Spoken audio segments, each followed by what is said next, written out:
नमस्कार, आप सभी का स्वागत करती हूँ चैनल पर।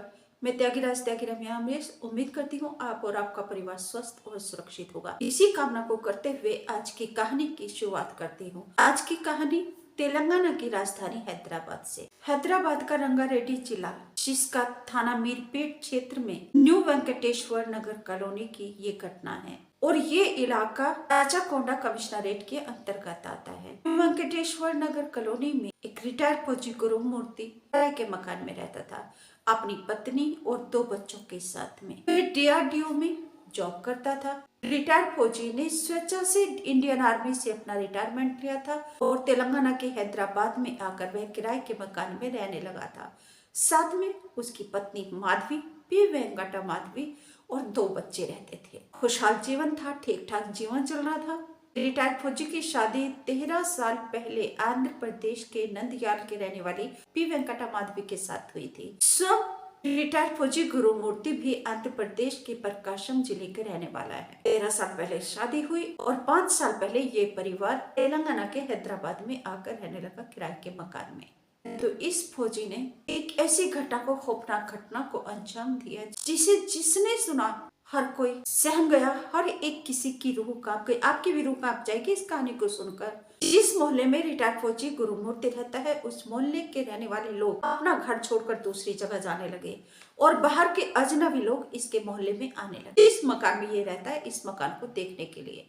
तो ऐसा क्यों हो रहा है, पूरी कहानी आपको सुनाती हूँ। बस आपसे निवेदन करती हूँ, प्लीज जल्दी से चैनल को सब्सक्राइब कर लीजिए। घंटी दिखाई दे रही है, उसको दबाकर ऑल पर सेलेक्ट कर लीजिए। मेरे फैमिली मेंबर बन जाइए, क्योंकि मेरी जिंदगी और प्रेरणा सिर्फ आप हैं। मूर्ति जिस मकान में रहता है, दरअसल इस मकान में, किराए के मकान में, इसने एक घटना को अंजाम दिया। 14 जनवरी 2025 की बात है कि मकर संक्रांति का त्योहार था और के दोनों बच्चे अपनी बुआ के पास चले गए। पत्नी थी वेंकटा माधवी, अपने मायके, अपने माता पिता के पास जाना चाहती थी, परंतु न जाने किस बात को लेकर गुरुमूर्ति और उसकी पत्नी माधवी के बीच झगड़ा हुआ और फौजी ने अपनी पत्नी के सिर पर एक भारी वस्तु से वार करके उसे अचेत कर दिया और फिर उसकी हत्या कर दी और हत्या करके उसके शव को बाथरूम में लेकर गया और फिर मटन काटने वाले चाकू से उसके टुकड़े टुकड़े कर दिए। टुकड़ों को फिर कुकर में उबाला और फिर 3 दिन तक यह टुकड़ों को कुकर में उबालता रहा, लगभग 72 घंटे।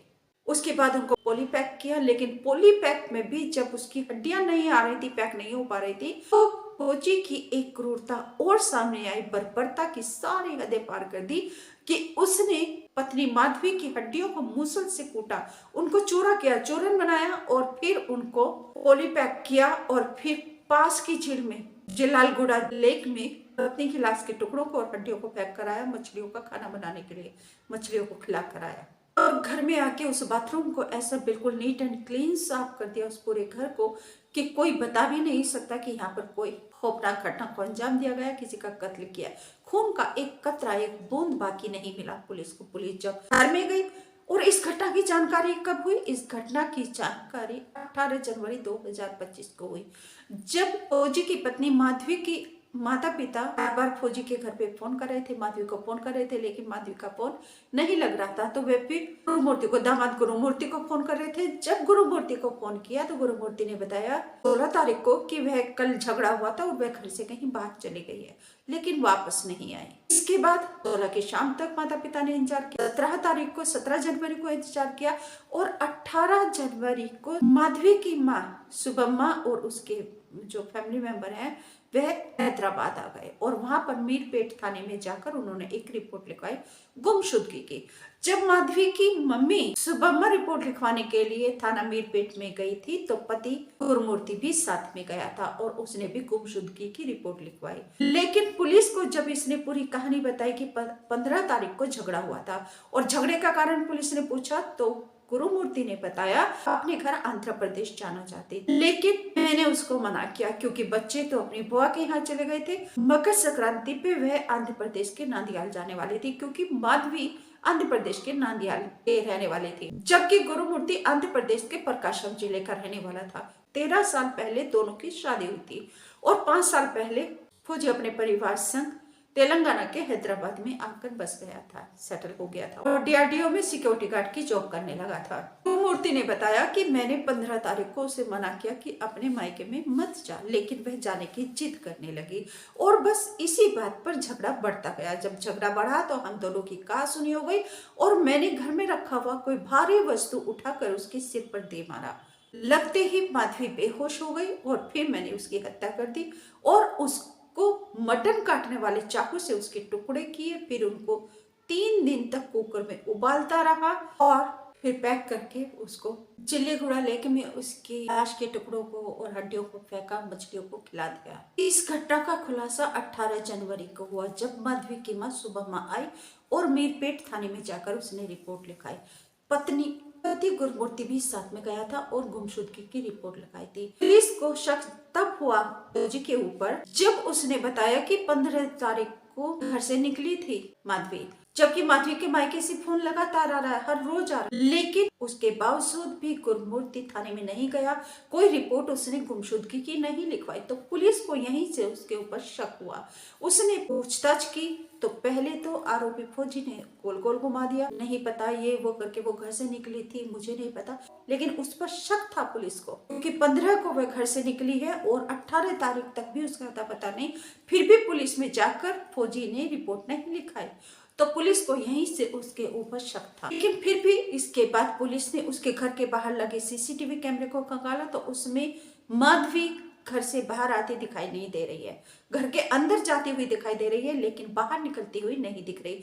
हालांकि गुरमूर्ति कई बार घर के बाहर आता जाता दिखाई दे रहा है और संदिग्ध तरीके से आता जाता दिखाई दे रहा है।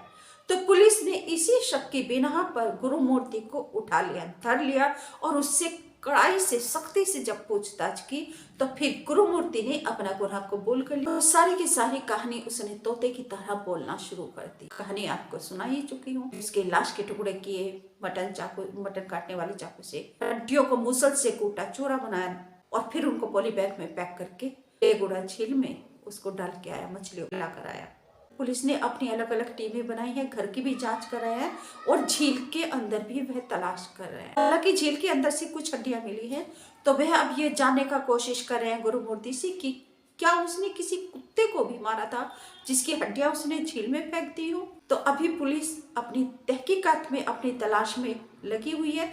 अभी पुलिस के हाथ में कोई ऐसा सबूत नहीं लगा है जिसकी बिना पर वह गुरुमूर्ति को अरेस्ट करके और कोर्ट में पेश करके उसकी हिरासत ले ले, उसकी रिमांड ले ले, क्योंकि इतनी सफाई से बाथरूम को और घर को इसने साफ किया है कि खून का एक कतरा, एक बूंद भी घर के अंदर, बाथरूम के अंदर दिखाई नहीं दे रही। कोई नहीं बता सकता कि वहां पर किसी का कत्ल किया गया है, वहां पर खून बहाया है।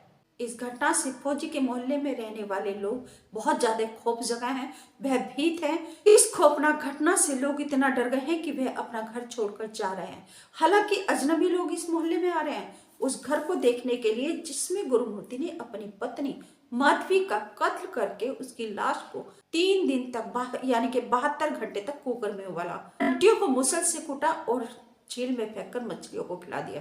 तो वह घर उत्सुकता का कारण बना हुआ है और वहां के जो स्थायी निवासी हैं उनके लिए खौफनाक मंजर है ये। जो मोहल्ले वाले हैं वे बोल रहे हैं कि हमने ऐसा कभी सोचा भी नहीं था कि यहाँ पर रहने वाला व्यक्ति फौजी, वो भी एक फौजी, ऐसा कैसे कर सकता है कि उसकी मानवता, उसकी इंसानियत मर गई। जो रक्षा करने वाला है उसने इतनी बेदर्दी से एक बर्बरता पूर्वक खौफनाक घटना को अंजाम दिया, वो भी अपनी पत्नी को। तो हर कोई भयभीत है। आप सभी से निवेदन करती हूँ कि प्लीज अपने परिवार की रक्षा सुरक्षा कीजिए, इसकी जिम्मेदारी आपके ऊपर है।